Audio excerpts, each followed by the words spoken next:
اگلا کوشچن ہے، شیخ زکریا کاندھلوی صاحب نے فضائل حج میں لکھا ہے کہ بعض لوگ ایسے بھی ہوتے ہیں کہ خانہ کعبہ خود ان کی زیارت کے لیے جاتا ہے، کیا یہ بات درست ہے؟ کہانی شریف ہے جی، خانہ کعبے کو کیا ضرورت ہے کسی کی زیارت کرنے کی؟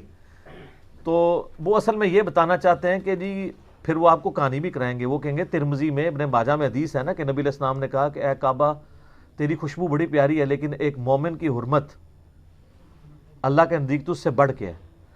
تو سر وہ ہر مومن کی حرمت بڑھ کے ہے لیکن کسی مومن کا طواف نہیں ہو سکتا. ہمارے نزدیک تو ہم اگر یہ کہیں کہ ہم نبی علیہ السلام کی عظمت خانہ کعبے کی عظمت سے بڑھ کے سمجھتے ہیں لیکن نبی علیہ السلام کا طواف تو نہیں کر سکتے. شرعی حکم تو اپنی جگہ رہے گا، اینالوجیز تو نہیں بنے گی. ہمارے نزدیک نبی علیہ السلام کا مرتبہ حضرت آدم علیہ السلام سے زیادہ ہے لیکن کوئی فرشتہ نبی علیہ السلام کو تو سجدہ نہیں کرے گا. آدم علیہ السلام کو اللہ تعالیٰ نے علم منوانے کے لیے کیا، ہم بھی نبی علیہ السلام کو نہیں کر سکتے سجدہ. تو اس طریقے سے یہ بھی یعنی کہانیاں مشہور کی ہوئی ہیں انہوں نے، عجیب و غریب قسم کی باتیں مشہور کر دیتے ہیں اور بس وہ آپ کو ٹرک کی بتی کے پیچھے لگا دیتے ہیں، آپ لگے رہیں. اس طریقے سے کبھی دین ثابت نہیں ہوتا. کون سی بات پوچھ رہے تھے وہ یہ کہہ رہے تھے کہ فضائل حج میں لکھا ہے کہ خانہ خانہ کعبہ زیارت کو آتا ہے. سر نہیں آتا. میں یہ کتابوں کا خدا اور ہے، بابوں کا خدا اور. میں آپ کو کتابی بات بتاتا ہوں، بخاری میں موجود ہے پوری صلح حدیبیہ والی حدیث.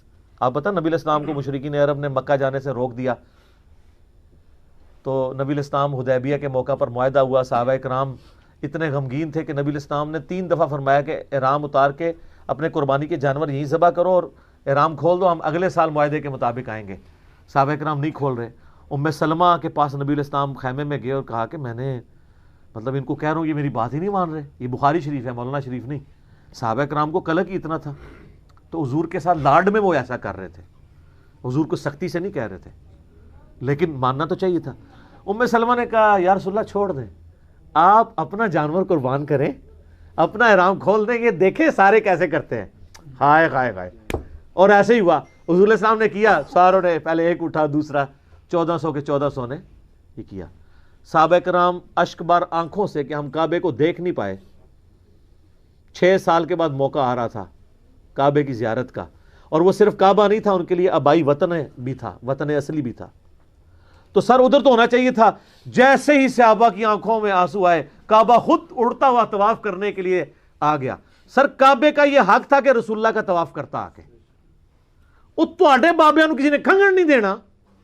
تسی کہندے ہو جی طواف کردا ہے، زیارت کو آتا ہے کھیت مٹی. جھوٹ مار دیو، سب جھوٹ ہے.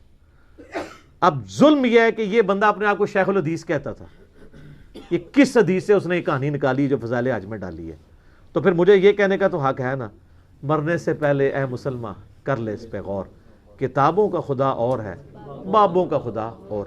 یہ تو کہانی چھوٹی ہے، اس تو بڑی کہانی کشف المحجوب میں لکھی ہوئی ہے کہ بایزید بستامی جب حج کو گئے تو کعبہ ہی غائب تھا.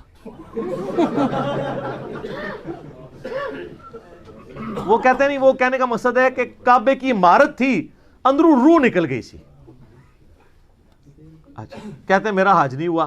اگلی دفعہ گئے تو کہتے ہیں میں نے کعبے کو بھی دیکھا اور کعبے کے رب کو بھی دیکھا. دیکھو کہانی کی ڈیوٹی، خواب نہیں بیداری. اور سورۃ الاعراف کی آیت نمبر 143 ہے کہ موسیٰ علیہ السلام کو اللہ نے کہا تو مجھے نہیں دیکھ سکتا. لیکن یہ کتابی بات ہے، وہ کہانی شریف ہے، وہ بابی ہے، یہ کتابی ہے. تو کہتے ہیں میرا حج ابھی بھی نہیں ہوا. اڑ کے ہو گیا جی؟ وہ کہتے ہیں نہیں، صرف اللہ کو دیکھتا. تیسری بار کہتے صرف اللہ کو دیکھا تو کیا جی میرا حج ہو گیا. اور تذکرۃ الاولیاء میں لکھا ہے کہ مجھے اللہ نے معراج کرائی حتیٰ کہ میں عرش تک جا پہنچا اور اللہ کا مشاہدہ کیا. اتنی کہانیاں لکھی ہیں، سب کہانیاں. سر چھوڑ دیں، مرنے سے پہلے غور کر لیں کہ وہ دین جو علم وحی کے ذریعے آپ کو دیا گیا ہے وہ اور ہے، اور جو بابوں نے دیا ہے وہ اور ہے. مجھے بتائیں کہ دودھ بھینس کے نیچے سے، گائے کے نیچے سے خالص ملتا ہے یا گوالے سے؟ تو آپ کے جو گوالے یہاں دین مکے مدینے سے لے کے آئے، انہوں نے خوب پانی ڈالا ہے، بیکٹیریاز والا، وائرسز والا، شیطانی وائرس، شیطانی بیکٹیریاز والا. پلوٹ کر کے آپ کو دیا ہے.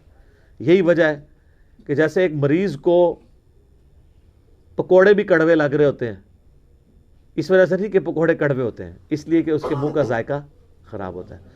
تو ہماری باتیں شروع میں لوگوں کو کڑوی لگتی ہیں, لیکن جب ذائقہ ٹھیک ہوتا ہے نا, ہائے ہائے ہائے, پھر چس آ جاتا ہے. کہتے ہیں چک کے رکھو انجینئر صاحب, چک کے رکھو کام, کیونکہ ان کو پتہ چل جاتا ہے. وہ اس لیے کہ ان کے پاس اپنے غصے کو ایکسپریس کرنے کا اب یہی راستہ ہے کہ یار انہوں نے کیا کیا ہمارے ساتھ, کوئی ایک شے بھی صحیح نہیں دسی. دعائے قنوت غلط, قنوت نازلہ پڑھانے رہے اتنا عرصہ, قنوت وتر سکھائی نہیں. ٹھیک ہے. اور بابا جی بڑے مشہور نے نا, بابا جی کہندے نے کہ جی ججاں کو دعائے قنوت سنو, اور بابا جی دعائے قنوت تو تانوں بھی نہیں آندی, کیونکہ تسی بھی یاد کیتی ہے اللہم انا نستعینک و نستغفرک. جو دعائے قنوت وتر ہے وہ تو ہے اللہم اہدنی فی من ہدیت. تسی ججاں کو کے سننی, پہلے آپ سناؤ. اور حسن ابن علی کو نبی علیہ السلام نے یہ سکھائی تھی. سب کچھ کہانیاں ہیں, اللہ نے پردے رکھے ہوئے ہیں ان کے, لیکن آخرت میں تو پھر قسمت والوں کے ہی پردے رکھے جائیں گے. جو گمراہی کے پیشوا ہیں وہ تو نہیں بچتے, یہ تو ذہن میں رکھیں گے. ٹھیک ہو گیا؟ جی صحیح بات ہے. جزاکم اللہ خیرہ.